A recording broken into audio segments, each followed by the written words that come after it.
Hey, this is Matt from the Woodworking Nook. Today we build a very unique low storage shelf or bookcase. We make it out of Baltic birch plywood as the core, then use walnut hardwood to edge band the whole thing, and then use a template that I designed to cut it out and finish it off with some veneer. Stay tuned. So this project is actually for my sister. She was looking for a low storage shelf that could be used as a bookcase and kind of more of a statement piece. So we found one online and I was able to replicate it, which I guess is kind of the root reason I got into woodworking, was to build furniture that I saw and I could not afford, just to build it myself. Ironically, these projects sometimes end up costing more, but that's okay because it's fun to build. So just using a combination square to measure out some of my pieces to make sure that they stay consistent with one another. I usually cut out my pieces lengthwise first and then go over and do all my cross cuts later. That way all my pieces stay consistent with one another. And make sure to use a square if you're using a track saw, just to make sure all your cuts are nice and square. So the next thing I needed to do was get a template cut out so that I could attach my hardwood edge banding. Now this part is kind of unique, and most of the time you'd probably just use edge banding veneer, like that iron-on edge banding veneer, to do this. And you totally can. I was looking for the hardwood edging just because I think it lasts a lot longer. So what I'm doing is I have lined up all of my lines on the piece so that I'm creating flat spots to attach the hardwood edging. And now using my track saw to cut out each line that I will attach that hardwood edging on. It's kind of a tedious process, but I was really looking for that hardwood edging on these round curves. And the only way to do that was to overcut my hardwood edging and then add these flat spots where I could then use my jigsaw to cut it out, but we'll go over that later. So you'll do this for the top and bottom shelf. The legs and the other supports don't need this because they're just straight. We'll add that edging on there. To do this inner part, I needed to use a jigsaw to cut each line out, just because my track saw wouldn't cut it properly. Now moving over to the hardwood edging. This is a piece of S3S walnut that I bought from the hardware store. This is actually the first time I've ever bought S3S lumber. S3S just means that it's been surfaced on 3 sides, and that 4th side is rough. So I just need to cut that rough side off. But it's a way better deal than the S4S lumber that you can buy. Plus, it's a little bit thicker, which helps out with the edge banding, because we'll use a router jig to trim that flush with the plywood so that we get a nice flush edge on the edging. So you can see here I trimmed off that rough edge, and now using a combination square to make sure all my cuts are exactly the same, especially since I'm doing a waist side cut. In hindsight, I probably should have had this piece supported a little more, maybe turning it 90 degrees so that the whole workbench could support it, but it worked at the time and I didn't see any issues doing it then. I'm cutting out pieces that are 1/2 inch thick and 3/4 inch thick. The 1/2 inch thick I will use on the flat surfaces, the long flat surfaces, like the legs and the back of the shelves. Whereas the 3/4 inch I'll use for the rounded edges, just giving me more room to cut out the template. So right now I'm measuring the 1/2 inch piece for the back of the shelf, and I'll attach this piece first, cutting 90 degrees on each end. And that 90-degree edge will help start the rounded corner for all of the other hardwood edge pieces. So what I'm going to do is I cut an angled edge and then a 90-degree edge. That angle edge is from the previous 90-degree edge on the edge banding. And then I'll attach each piece using painter's tape and glue, kind of holding it there for a second to give it that initial stick, and then taping it down. And then from there, take the next piece, measure the angle coming off of it, and then that second one will be just at 90 degrees to start the following piece. This is pretty tedious, and I think I recommend doing it. You could do the iron-on edging. I just like the thick hardwood edge so that if anything hits it, it won't be damaged too badly.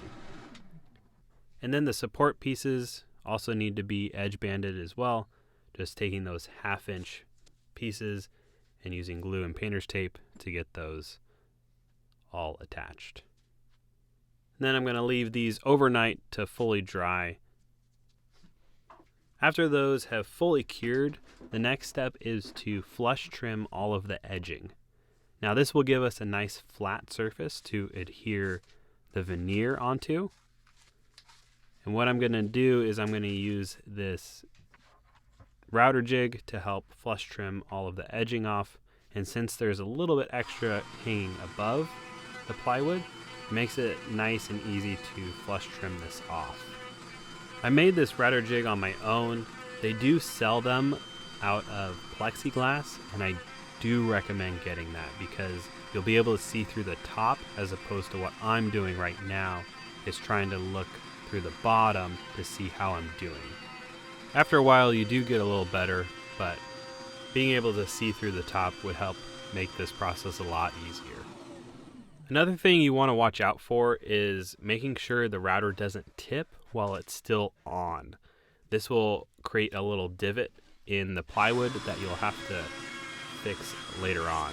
Fortunately, it's not too bad of a fix, but it's better just to not have it happen in the first place.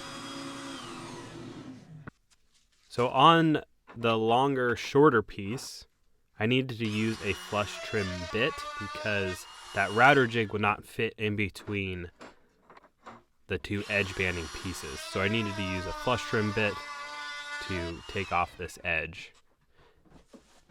And then next we need to trim off the excess on the support and legs. I made them oversized to make it easier to glue, so we just need to use our track saw and cut those little pieces off to make them flush. And then the next step was to use a paper template that I made. I made this template using a 1:1 scale. I originally designed this piece on Fusion 360 and then was able to print out a full-scale model of the bottom and top shelf. So what I'm doing is just connecting all these pieces together to make that full template that I can cut out with my jigsaw. Now this template and the plans to make this piece are available on my Etsy shop, so you can check the link down in the description below. And then I just cut it out with scissors to get close to that line. And I lined it up where the flat line on the back would line up exactly with the 1/2-inch edging on the back. And to adhere this to the piece, I put painter's tape down and then used super glue to glue it down to the painter's tape. I don't know if this is the best process, but I wanted a pretty flat surface for my jigsaw to cut out the template. I felt like any double-sided tape would just get gummed up in the jigsaw while cutting. So I clamped the workpiece down and used a finer tooth blade on my jigsaw and went really slow cutting this out. You want to make sure to take your time and kind of do it in one fluid motion so that you don't get those small off-cut areas when you're cutting it out with the jigsaw. I was pretty happy that this was turning out well. And you want to make sure that you go really slow around those corners, just because the blade can deflect in the jigsaw, giving you an angle on your cuts. So just go real slow and you should be good. And the painter's tape and super glue did turn out pretty good. I was able to cut these out with not too much of a problem.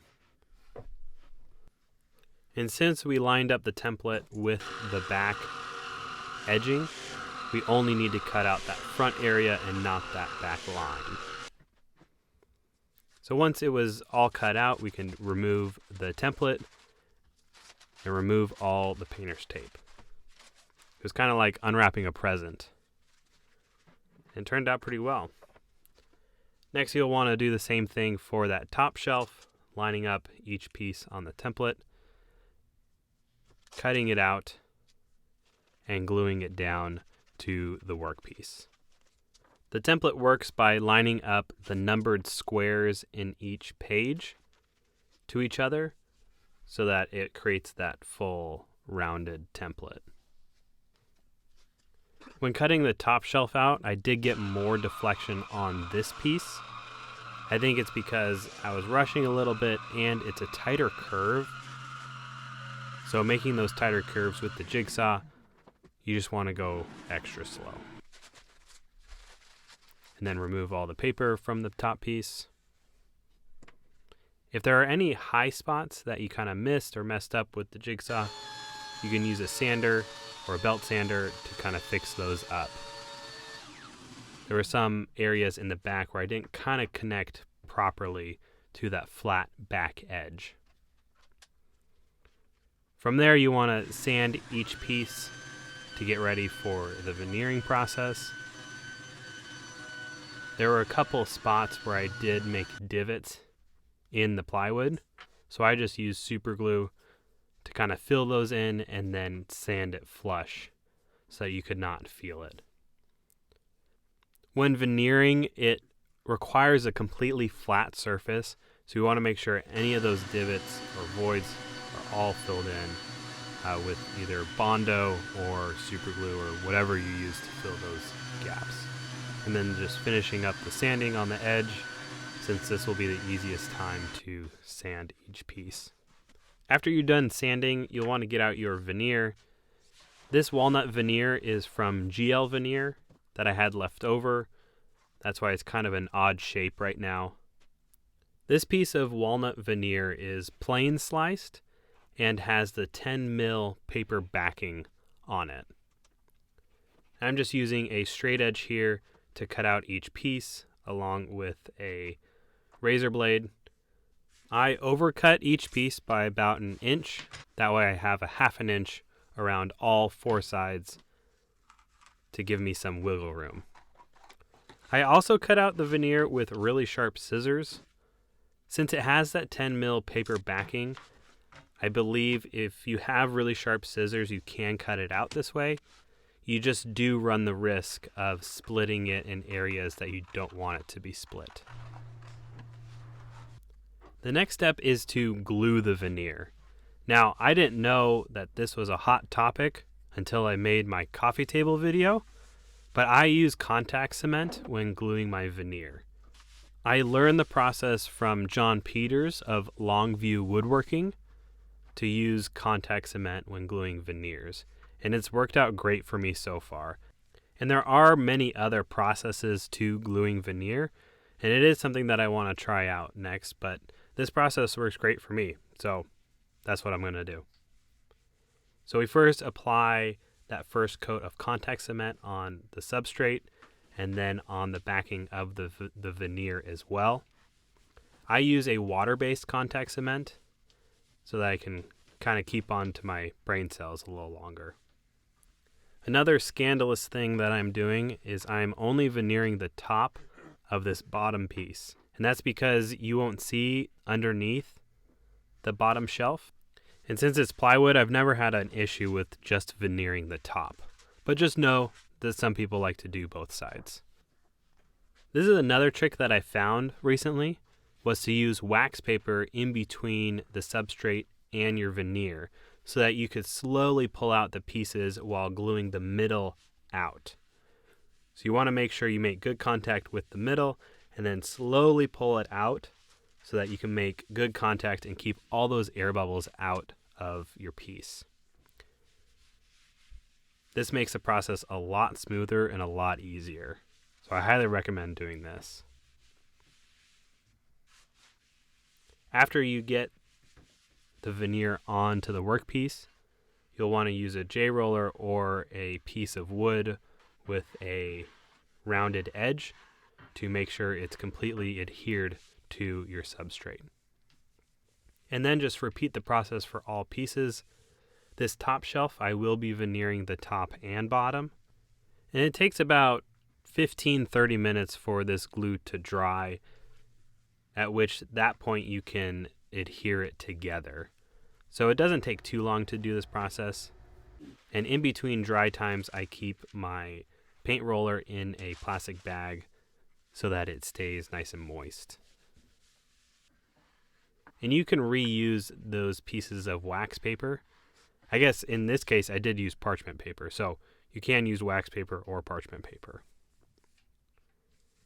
And then just gluing both sides for the legs and those middle supports. I didn't use any parchment paper for these smaller pieces just because it was pretty easy to line up and then apply each veneered piece. And once these were all done, I let them sit overnight. And the next day, I'm going to flush trim each piece with a flush trim router bit. This process is super fun to do because you get to see that final shape of each piece that you have created. When I trim each piece, I do 2 passes so that if there's any glue that flakes off and sticks to the piece, I can get it again with that second pass. Keep in mind you will want to be very careful with the edge still, because you can still grab the edge of the veneer and rip it up when we don't want it to. So just be careful of the shop vac hose or anything else that might catch that edge until we're able to round it over. And cutting out these larger shelves is really fun to do because you do kind of feel like a CNC machine cutting these out when you're just following the template. And then after the flush trim bit, we move on to the roundover bit. And this roundover bit is where we get that protection from the veneer being ripped up. The glue will hold very well, but the problem is if there's enough force to kind of start ripping it up, it will do that. But adding this roundover helps prevent that. And then we'll just make any touch-ups that we may have missed earlier. Now we move on to marking out the locations for the biscuit joiner. These legs are separated by about 23 inches, so we got to make sure we mark that correctly on the workpiece. You could use any other kind of joinery, dowels, pocket screws, whatever you like to do, but I like to use the biscuit joiner on this. And you want to make sure that you don't overlap your biscuits, since each of the supports are on top of each other from the middle and top piece. When using the biscuit joiner, you want to make sure you are referencing the same edge on the biscuit joiner. In this case, I am referencing that bottom plate. So at first I had it on the workpiece, now I have it mounted up against the leg there. I really do enjoy using the biscuit joiner because it is an economically priced tool, but it does give you really good results when making these types of pieces. Cutting the biscuits for the top shelf was a little bit more scary just because you're cutting these biscuits into the veneered workpiece, but just make sure you have it marked properly.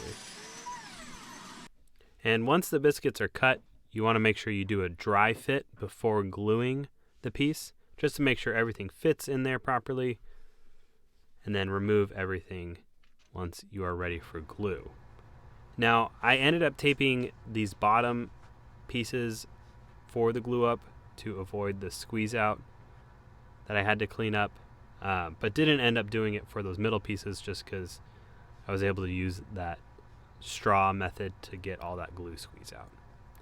And make sure that you have each piece oriented properly. You can see there that I had to turn it around because I didn't have it properly oriented. Now I glued the bottom feet first and then let that dry for about an hour or two, and then came back and did the top piece. And for these legs, you want to make sure that they're square. I had one leg that was not totally square, so I kind of used my clamp to kind of pull it square so that it would dry properly. After that was done, I moved on to the top piece. And the top piece was a little tricky clamping down because I could get my longer clamps on the backside to clamp the backside down, but getting the front clamp down, I needed some pretty deep clamps to do that. So what I ended up doing was I used these ratchet clamps that are used for picture frames to kind of apply the force on the middle of that top shelf. And once the glue dried, I pulled everything out of the clamps, made sure everything looked good, did any touch-ups that I may have missed, and moved on to the finishing stage. So for this bottom shelf, I did finish it with a walnut stained Danish oil so that it would hide the light color wood a little bit better, and then moved on to the rustic lumber furniture oil that I applied to the rest of the piece. I made sure to let that first coat of stained finish dry completely so that it wouldn't mix in with the other finish that I had. And this process is always really fun to do, to see that color really pop with the walnut when applying the finish. I used a Scotch-Brite pad to work all of the oil into the wood, and then we'll use paper towels to wipe everything clear after about 15 minutes.